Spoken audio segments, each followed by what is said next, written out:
Well, thank you. It's great to see everybody. I'm Traci Mancini. I'm the sixth president of Carteret Community College.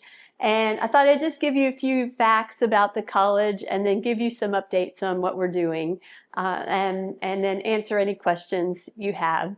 So right now, Carteret Community College is on 42 acres in Morehead City. You might not have realized it was that many acres, and we have about 20 buildings. The number of buildings is in flux every day because we're adding new buildings and taking away older, small buildings. But I'll talk to you a little bit about our campus master plan, and I've brought one of those along for you as well. We are, so for the last 5 years, 4 out of the last 5 years, we have been in the top 10 community colleges in the U.S. according to Smart Asset, which is a financial services firm in New York City that does different studies, the top 10 horseback riding ranches, the top 10 ski lodges, top 10 community colleges. And the first time we got on the list, I was sort of poo-pooed it, like, oh, right, we were number 4 in 2020. And I thought, well, that's just silly because we're a small community college here on the eastern coast of North Carolina. Then in 21, we were number 3. And in 22, we were number 2. And I knew it was only downhill from there. And in 23, we were 239. And then last year, we were number 9. And so 4 out of the last 5 years, we've been on their top 10 list out of over 600 community colleges in the nation.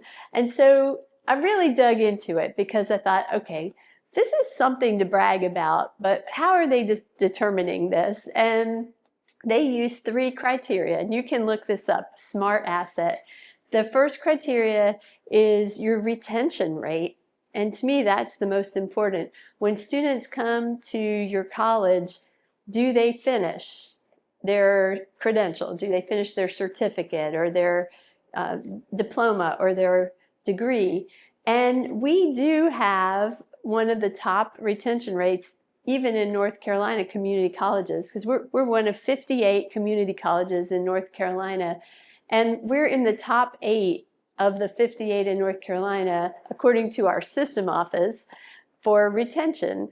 And so that means once we get students in the door, and that's the challenge, how do we get them in the door? Once we get them in the door, we're really good at keeping them there and helping them get to where they want to be. So that's one of their criteria, and I can validate that we are good at retention. The second criteria is student to faculty ratio. So that makes the assumption that if you have a smaller number of students for each faculty member, they're going to get more personalized attention and assistance.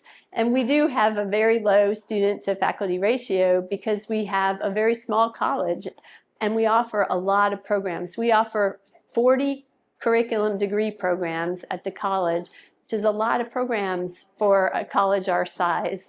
And so there are sometimes only 1 or 2 faculty in each program, but they don't have that many students, and so they can really take care of them and help them, and that probably contributes to our retention rate as well. And then the third criterion that they use is cost. Is it affordable to go to that community college? And our costs are very low in North Carolina for community colleges. The legislature makes sure that's the case. They have kept the cost per credit for tuition at $76 per credit for the last 10 years. That's pretty amazing. I was talking to somebody from a neighboring state recently, and theirs was over $180 per credit. And so you can take a class for $250 at Carteret Community College, a curriculum degree class. You can take continuing education for less than that, but we keep the costs low. And then our board of trustees, we have an excellent board of trustees. They have to approve fees every year. So parking fees, technology fees, student activity fees, course fees for additional materials. And our Board of Trustees is very serious about keeping fees low so that we remain affordable. So really, on all three of the criteria that Smart Asset uses, Carteret Community College really does shine. So we are small, but we're mighty, and we're going to take advantage of that ranking to let people know that we're something to look at. We want to make sure people look at us. We have 170 full-time employees at Carteret Community College, and then we have about 170 part-time employees any given year. And a lot of those are adjunct faculty members who teach a class, or some of them teach 4 classes, but they aren't full-time employees. And then we serve about 1,600 curriculum degree-seeking students every year, and we serve over 4,000, and the 1,600 is unduplicated. The 4,000 is duplicated for continuing education, because the same person might come in for a notary public class and then take a cooking class or take our Shellfish Farming Academy. And so we count those separately as 3 people then, 3 people taking a class. So we serve over 4,000 students a year for that. We do over 300 captain's licenses a year, which is pretty interesting. And we have over 400 high school students from Carteret County and some from surrounding counties, and some homeschool students who take dual enrollment classes. We call that Career and College Promise. And that's a North Carolina name for dual enrollment. And that's when mostly juniors and seniors in the high schools can also take a class at the college, and the legislature allows them to, they waive the tuition for high school students, so they can take a college course for free. They may have to pay a little bit in fees, but it's usually less than $30 that a student has to pay for insurance and fees. And they can accumulate college credits that will transfer to the university system and many private universities. So it's a great deal. And for those 400 students to be able to accumulate credits is pretty impressive. They don't have to be college transfer credits. They could work toward a welding degree or a welding certificate while they're in high school and be able to get a job right out of high school in a really good paying field. So we're just really proud of that. But one thing we're more proud of is that we focus on serving this community, this county, our service area. So, you know, we were founded on the marine trades industry, and Karen knows more about that than I do even, and Joel being from here. But that's how we started. We started out having marine propulsion classes and how to fix outboard engines, supporting the marine industry in this county and the fishing industry in this county. And so to this day, we have one of only 3 boat manufacturing and service programs out of the 58 in North Carolina community colleges. We have the only marine propulsion degree certificate in the state. We have the only aquaculture technology program in the state, and we're looked at very frequently as the best aquaculture technology training program, not research, not, you know, graduate studies and all that, but actual technician training, one of the best in the country. And so we're really, really proud of that. We have a great relationship with Carteret Healthcare, which is right across the street from us. And we just recently grew our nursing program from 50 total students to 100 total students. So we graduate 25 nurses twice a year, 50 nurses a year. And we're really proud of having expanded that because of the real demand for nurses. But in addition to nursing, we have radiography and respiratory therapy, medical assisting. We have nurse aid programs, phlebotomy programs. A new program that we just opened this year is surgical technologist. And those are the ones who are in the operating room with surgeons, and they can hand them tools or they might be the ones who have to count how many cotton balls went in and how many came out, all that. The hospital came to us and said, we're really having a hard time finding surgical technologists. And so pretty quickly, we got a grant from the North Carolina Community College System to start that program. We had to get some equipment and outfit a lab space in one of our classrooms. We had to find a qualified instructor. And we had 8 students this year in our first cohort. And then we did something really neat.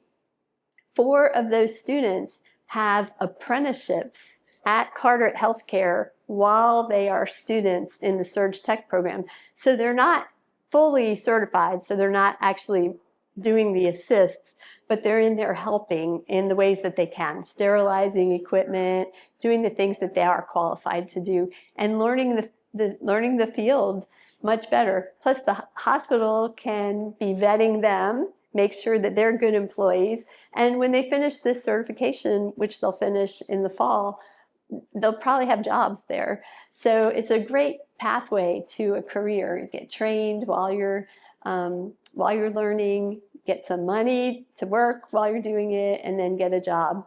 We're starting a dental assisting program, and that we're hoping will open up this fall. We started already offering coronal polishing and dental x-ray classes for folks. They're usually weekend continuing education classes. We started doing that, but we really want to offer the full Dental Assisting 1 program because there's a real need for it. Do you know how many dentists do you think there are in Carteret County? 1,000. 60. There are 60 dentists in Carteret County, and they have a hard time finding dental assistants. And they all say, we just need them to have the basic training, and then we'll train them on the job for most of it, but they need some basic training. So we've identified some space on our campus that we're going to be getting dental chairs with the lights and the water and the air and all of that. And we got another grant from the system office. They had high cost startup grants that the 58 colleges could apply for. The legislature set aside some money, so it was competitive among the 58 colleges. We had to apply and describe what the need was and how we planned to get these programs started. And so we got 2 of those. We got the Surge Tech one, and then we got the Dental Assisting one. So we're really excited because we want to be responsive to the needs of this community. So we have so many programs. I told you I have 40 curriculum programs, but we do a lot of interesting things through workforce training. And those are short-term programs that are run with the idea of getting people into jobs as quickly as possible. And so some of the ones we've started in the last few years have been commercial driver's license. And in the beginning of the program, we were actually renting the rigs from Craven Community College because they had a program, but we didn't. And I mean, every day when I drive from Beaufort to the college past the port, I see a lot of tractor trailers. And so we know there are jobs in the area and there's demand for those kind of drivers. And then during COVID, the demand really skyrocketed for supply chain issues. And so we started a program, but we couldn't offer a lot of it because we were renting the truck and we had to share it with Craven. And so then we had a wonderful donation of someone who used to have a trucking company arranged to donate a tractor trailer to us. And he gave us $10,000 more to get that beautiful Carteret Community College logo wrap on it. And so we started with one truck, and then we were able to get another tractor and trailer, and then another tractor. So we have that now, and so we earn all the money on that program. We were spending a lot renting the trucks and helping take care of them. Now the college earns that money, which is great. And we have a lot of short-term workforce scholarships that we can offer to people who need a job. So we've had a bunch of folks come to us. It's an 8-week course, and you leave and you can make $60,000 to $120,000 if you get the right job driving a truck. So it's highly profitable and very short-term workforce training. We started this year, and I was going to play for you. I'm going to roll it back toward you. We started a commercial fishing academy. And before I say anything about it, let's see if I did right here. If I can, just want to show you the, whoop.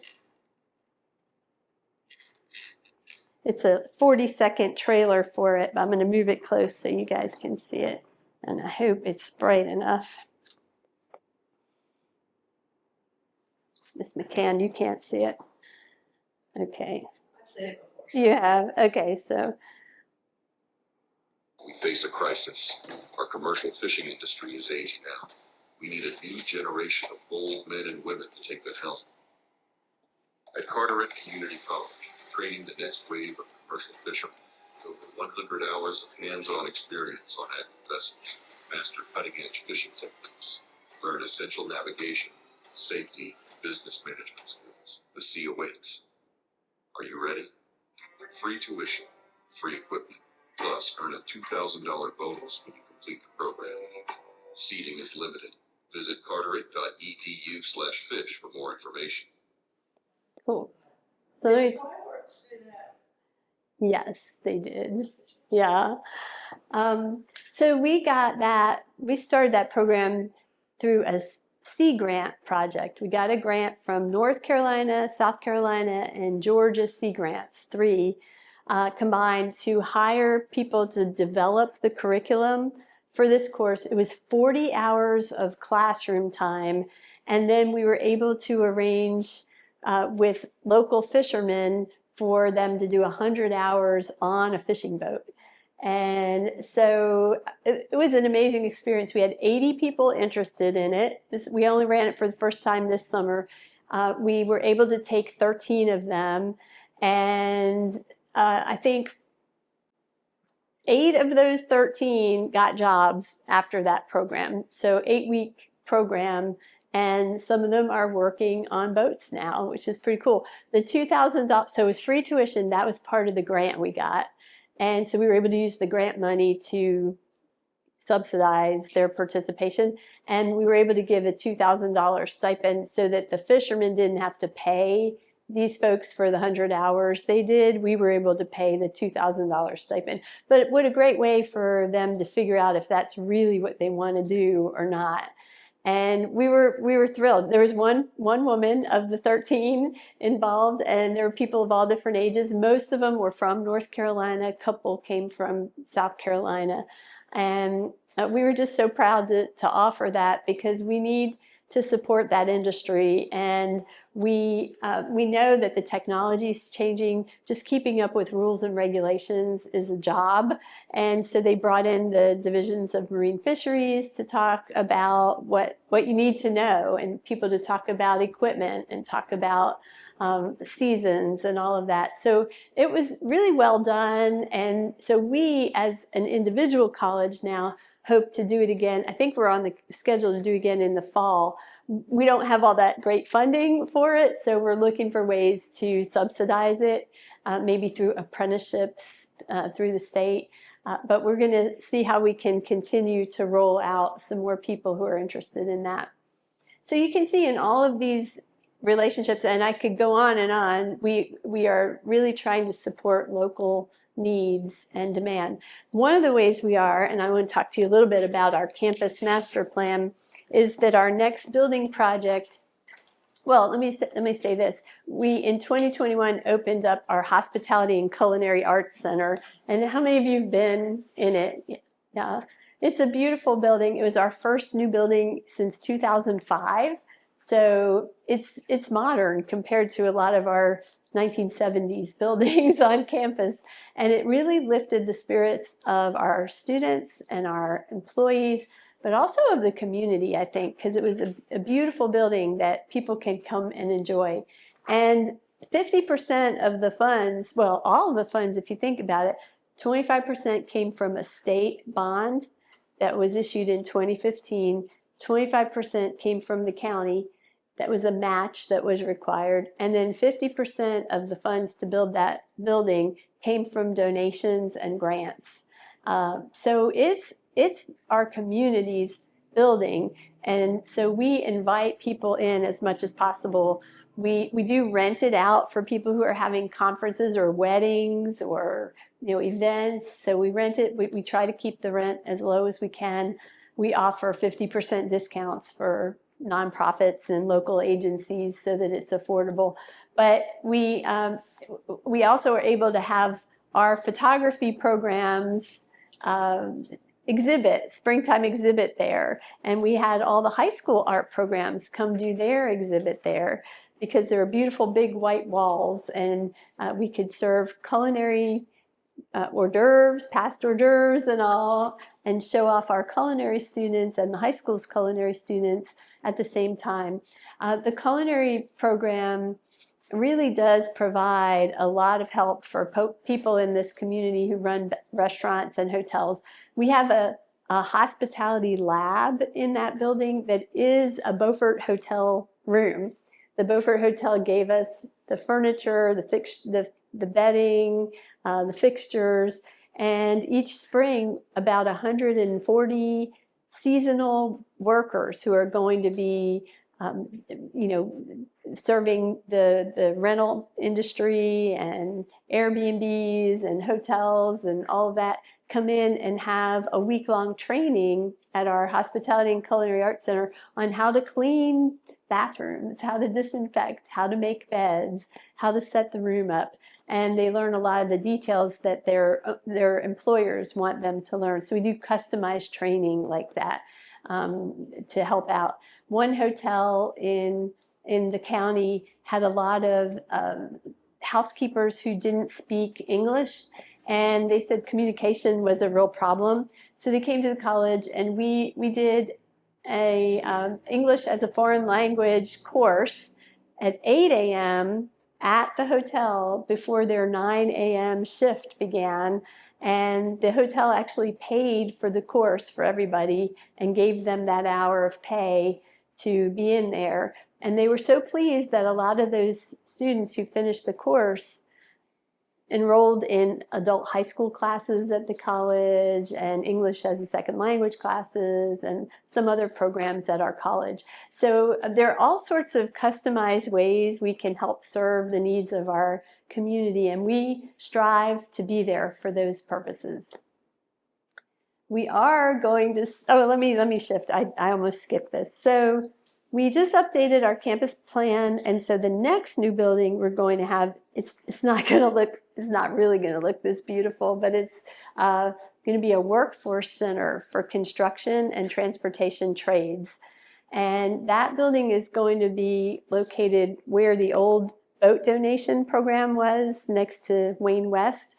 It'll be a 26,000 square foot building that will expand our ability to do welding.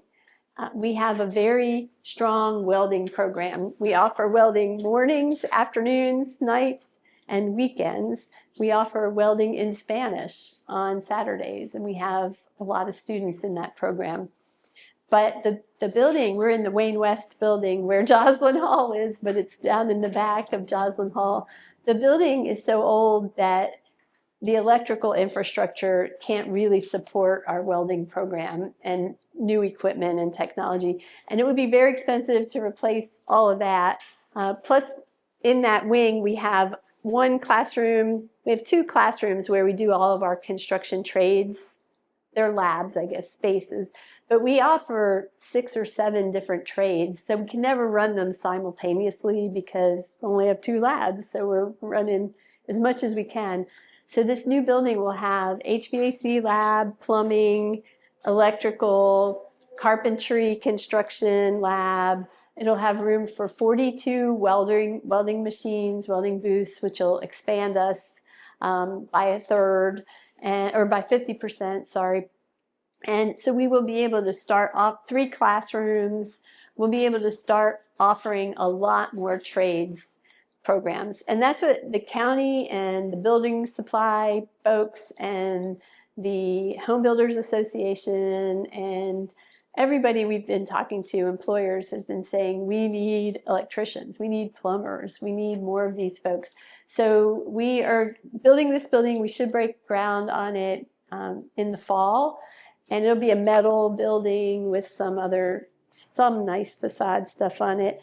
But most of the money's going into the metal building. And it will be supposed to be open by December of 26. So that'll go up pretty quickly.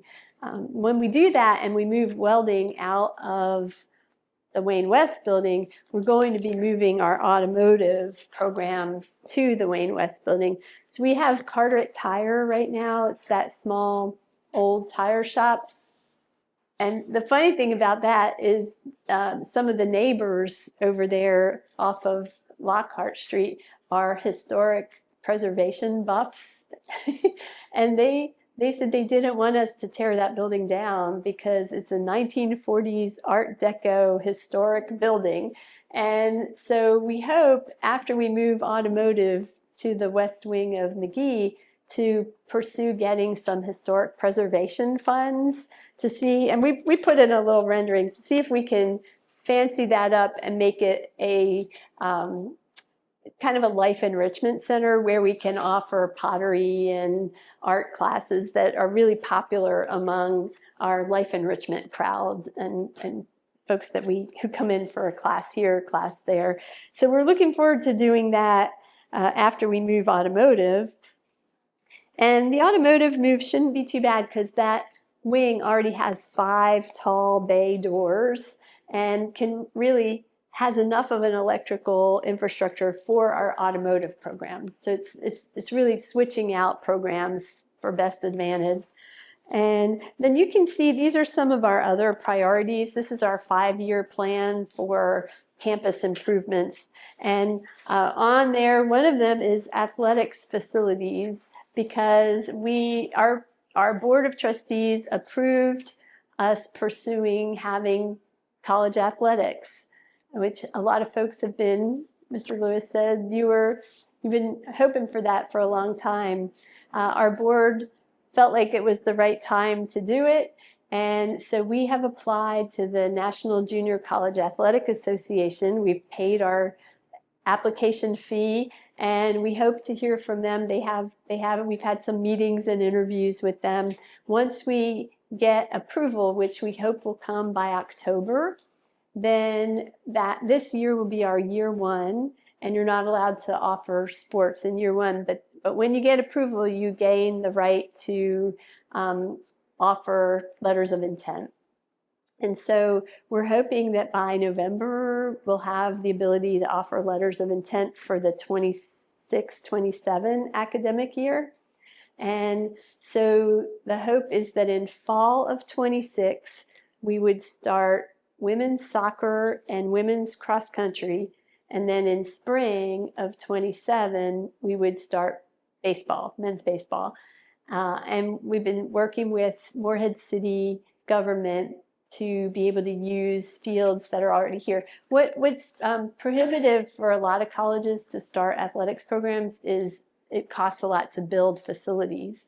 But because of the Rotary Park and the puck field there where the Marlins play, in talking with Morehead City, they're open to us using it for our season. So we're in negotiations about that, and we can do more with those negotiations once we get approval. And then they have a soccer field. The one we're talking with them about is behind Parks and Rec near Bay Street in Morehead City for the soccer field, because they had plans to fix that up a little bit anyway, and we'll have access to bathrooms in the Parks and Rec Center and concessions and all. And so the reasons we chose the sports we did was because we wanted to start small. You have to have parity of men's and women's sports because of Title IX. And we thought that the facilities were there in the county for us to be able to do those programs, at least to start those programs. And so we're really excited about this. We are excited to maybe serve the needs of a different audience in the county, not just the people who like to come to our culinary dinners and concerts and all of that, fishing tournaments, golf tournaments, but people who really want to come out as a family to a sporting event. So we know we have to build a booster club, and we are hoping to have lots of volunteers who will help coach, and we'll have to get coaches and assistant coaches, all of that. So we have a big plan, but our CFO, our current CFO, Scott Lane, used to work for ECU Athletics, and he ran the ticketing agency and events sponsorships for tennis program and for other athletic programs there. So he comes with some experience in this and has been really helpful as we're doing the initial phases. And Region 10's Lind, I can't think of his last name, Lind. Do you know his last name? Lind. I'm drawing a blank. Hartzell or Lind? Yeah, he's been so helpful. He came and spoke to our trustees and answered some questions. We brought in the president of Brunswick Community College, which has some of these sports, and he talked to our trustees about how they've been able to grow enrollment because they were able to recruit people from other communities to play at their college. And one of our biggest goals, we've set at Lynn Hartzell? Hartzell, okay. He's on my phone too. Yeah, we've written up a value statement for athletics. Like, why are we doing the why behind this? Why are we doing athletics? We are really serious and sincere in saying we want student athletes, student first. We want to give more students the opportunity to get a college education or a workforce credential, and along the way start a pathway to a career, a longer term career by education, through education. So we really want them to do that. And we hope to keep some of our own students in our county, because we lose every year. You see it in the News Times, these signing photos, right? We lose some of our great athletes to other community colleges that have athletics. And we want to be an option for them to stay here. But it's also another way for us to grow our enrollments by recruiting people from outside. So that 21CS, the computer company that just came in to Morehead City, the economic development department said to us, this new computer company's coming. They need someplace to work, just a few people while they recruit, while they were renovating the old BB&T, I forget, Amrest building, Amrest maybe, near McQueen's.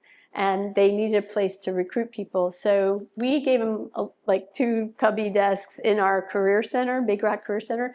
And they started walking our trail around the campus. They started getting their coffee, having meetings at Sweet Beans right there in the Bryant Student Center. Then they asked us, well, can we get some interns and apprentices from the college? And they interviewed and hired full-time some of our business administration and IT students to work for them.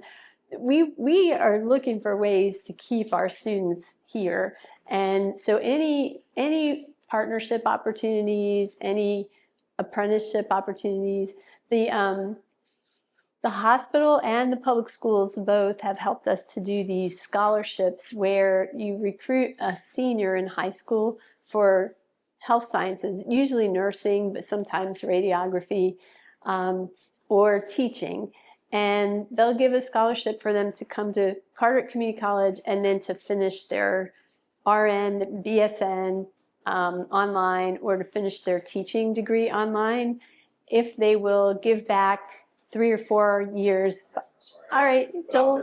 Yeah, I'll see you. I'll see you next week, I think. Yeah. If they'll work for 3 to 4 years for the hospital and for the school system. And so we call it a grow your own program, because if we can get them working for 3 or 4 years, maybe they'll buy a house and then feel really rooted here. And so ways to keep folks in the community so that we do see a resurgence and more young people, more families, all that. So we're really open to those kinds of ideas and looking for ways to expand those opportunities. One other thing. Yes, sir. At each Carteret, they have some sort of little gun safety going on. It's not a popular thing, but when you consider women are buying more pistols than men, Mm-hmm. and they need to safely learn how to use it. Yeah. They've got behind each Carteret plenty of room. I've been to Newport, and that's not much. It's not. And right there would be a good place, and I'd like to see it be part of a class that people can take, kids can go out there and use. Huh. I'm not necessarily I'm trying to get a lot of these guns off the street, but they're there, and we need to safely how to use it. And there is the facility. Very little would have to be done to it.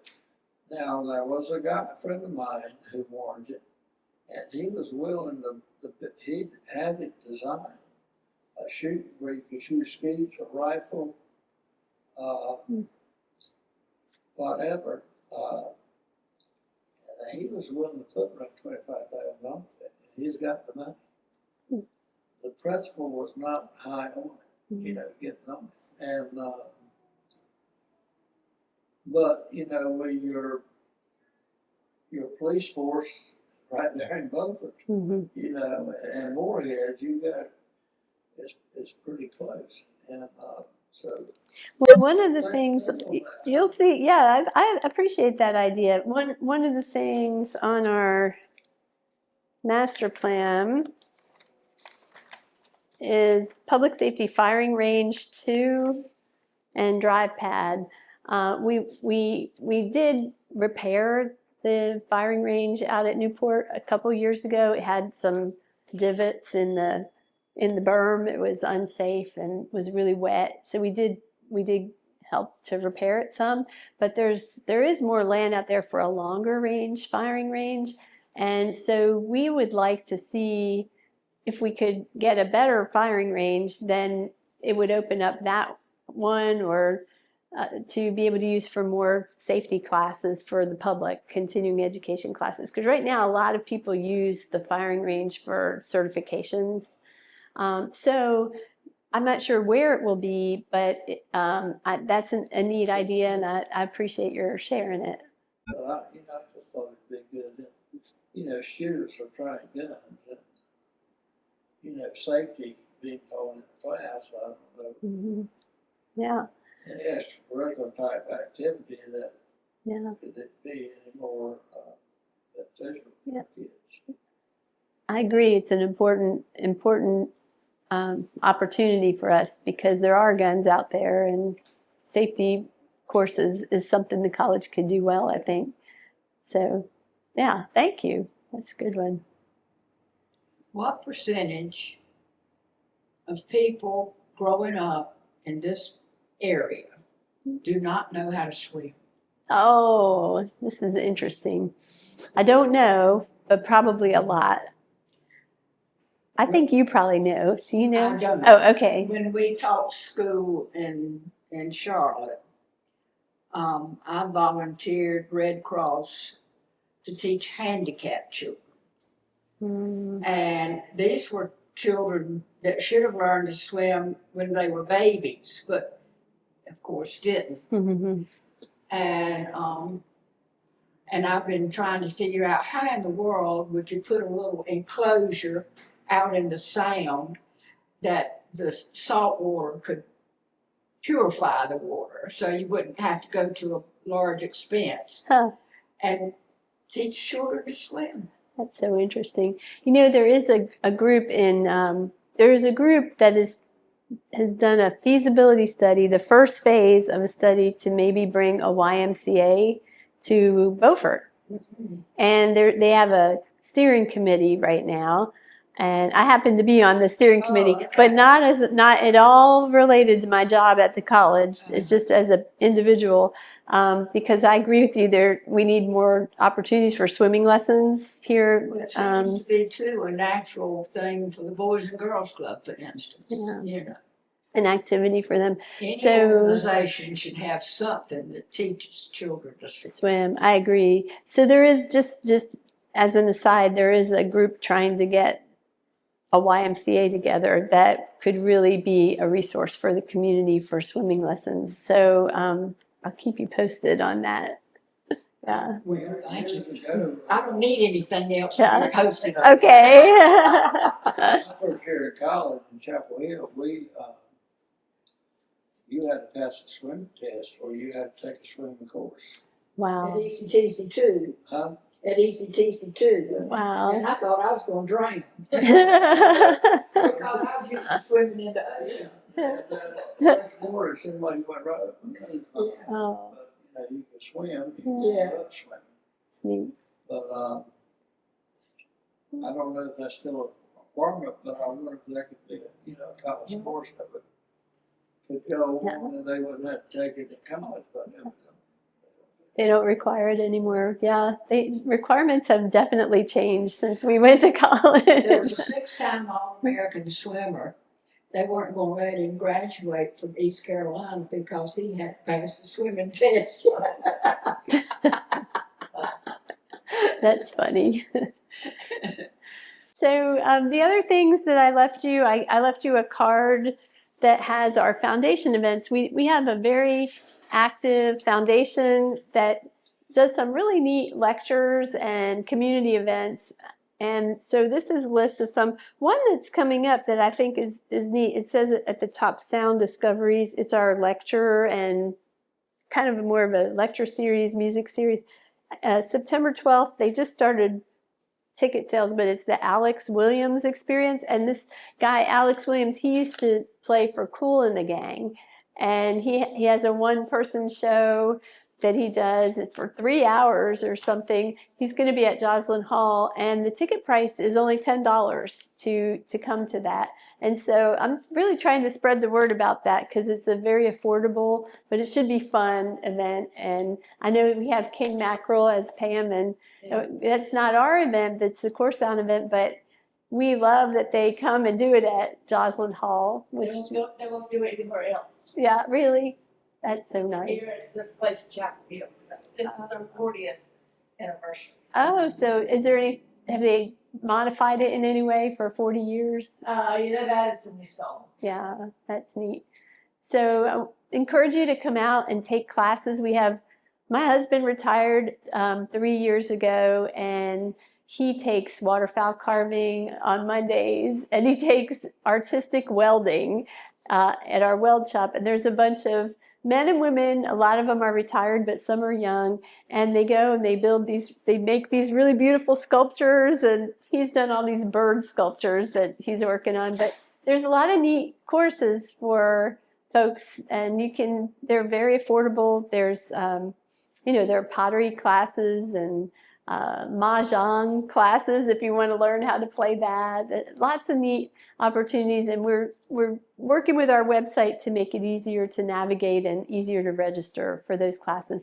But I really want to encourage you to look at our foundation, because they do the life enrichment classes are through the foundation now, and they have some really neat things coming up. So I hope you'll take advantage of that. We have culinary school lunches coming up in October, November, and I think they're usually Tuesdays or Thursdays. Pretty soon they'll be posted to the website, and you can get a pretty nice fancy French lunch for $20 or something. And then we have some really neat escoffier dinners that help our students. We have an exchange program that sends some of our graduates, 2 to 4 of our culinary and baking pastry graduates, to France for 5 weeks every fall. And they work at restaurants, go to cooking schools, get to experience the culture there. And then they come back and they put on this dinner series to raise money to send the next group over. But last year, one of the young people who went had never flown before. So this flight to France was going to be the first time he was on an airplane. And we've definitely had people who hadn't been out of the country before, out of county before. So it really broadens some people's horizons and gives them a look at the world that then they can bring back here and make our place a little more interesting and colorful too. One neat thing, I want to talk about two quick programs, and I'm going to quit and answer any other questions, but we have the high school students, the students in the occupational course of study, which is students with disabilities. It's the intellectual and developmental disabilities students. They come over on a bus with some of their counselors 4 days a week, and they either do culinary school with our chef instructors or they do landscape with our horticulture instructors. And before they graduate from high school, they get a college certificate with serve safe and food service technology or landscape service technology. And a lot of them are getting jobs with that certificate in our hospital, at FRC East, at Duke University, cafeteria, restaurants and stuff. And so that's kind of a neat program. And then we've been working a lot with Hope Mission. A lot of their students, their clients have been entering into some of our peer support specialist programs, which allow them to work for the Peer Recovery Center or Hope Mission or Fishes and Loaves or Loaves and, I don't know, I never get that right, Loaves and Fishes. And they can be peer support specialists, but then a lot of those folks go back and get our social and human services degree, which once you get that 2-year associate degree, you can then get accepted into UNC Wilmington's Bachelor of Social Work degree. All 60 credits transfer, and you can finish that social work degree online. And so it's this career path, and we've had a lot of Hope Mission students complete that program in the last year. And then the month of June, we had 7 students from Carteret Correctional come over who were vetted to be considered ready for work release in the next year, came over to the campus from 8:30 a.m. to 4:30 in the MarTech building and took we called it an academy. It was 1 month boat manufacturing academy that Parker Offshore helped us design. And then they said they would be willing to interview and hire people who finished that program and had been serious about it and demonstrated a willingness. So we're going to replicate that and try to keep bringing in these folks. As the warden said when we did a graduation for these gentlemen, these are going to be our neighbors, right? They're going to be released and be our neighbors. And so we want to treat them with dignity and help them to get the best job they can get and fill needs in our community that we have. So we're also working with these alternative employee populations and looking for ways to create just more opportunity for more people, more social mobility and fill jobs. So How about remedial reading? we do. We have, it's called Adult Basic Education. So in addition to post-secondary level, we get money from the federal government, which was on hold, but it came through this past week for us to do adult basic education, and that is remedial work. And then a lot of those students go on to take our adult high school courses, which we have an adult high school on our campus. So every year, in addition to our regular graduation, we have an adult high school graduation. And those are all people who dropped out. They range in ages from, well, they have to be at least 16, right? So they range in ages from 17 to 60 or 70 years old sometimes. But people who really want a high school diploma, and they go through courses and take that. Do they use the Orton method, June Orton's little yellow book? I don't know that. I don't know. I can ask that and find out. But it's a good program. We also have adult. It's called a compensatory education program where there are people, they can come. They used to be at the what's it called, LaCrisse Center. It was an Easter Seals program. It was off campus, and then during COVID, so people with Down syndrome and other intellectual and developmental disabilities, they can keep coming and coming and coming. They don't have to finish. So they come and they take classes. We have wonderful teachers, and they're mainstreamed into our campus. They're in the Wayne West building, and we have some amazing teachers who do that. And we teach at the prison. We teach the GED classes at the prison, but we also teach masonry and horticulture at Newport Correctional Center, and do graduations out there every year. So we really try to be wherever we can be. We put some screens and laptop carts at the bridge down east, and there's one in Atlantic Elementary School.